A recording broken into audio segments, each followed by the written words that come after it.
First, you're going to get out a bowl and place in the coconut oil or non-dairy butter, some sugar, vanilla, and water. Then you're just going to beat that until it becomes a smooth texture. Then you are going to add in the flour, but if you want to make it gluten-free, all you have to do is switch out the flour with gluten-free all-purpose flour and xanthan gum. Then you're going to add in baking powder, baking soda, and some salt.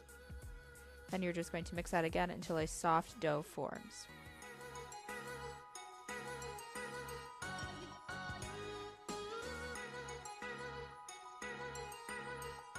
Then you're going to add in the chocolate chips, and then mix that again until it's well combined.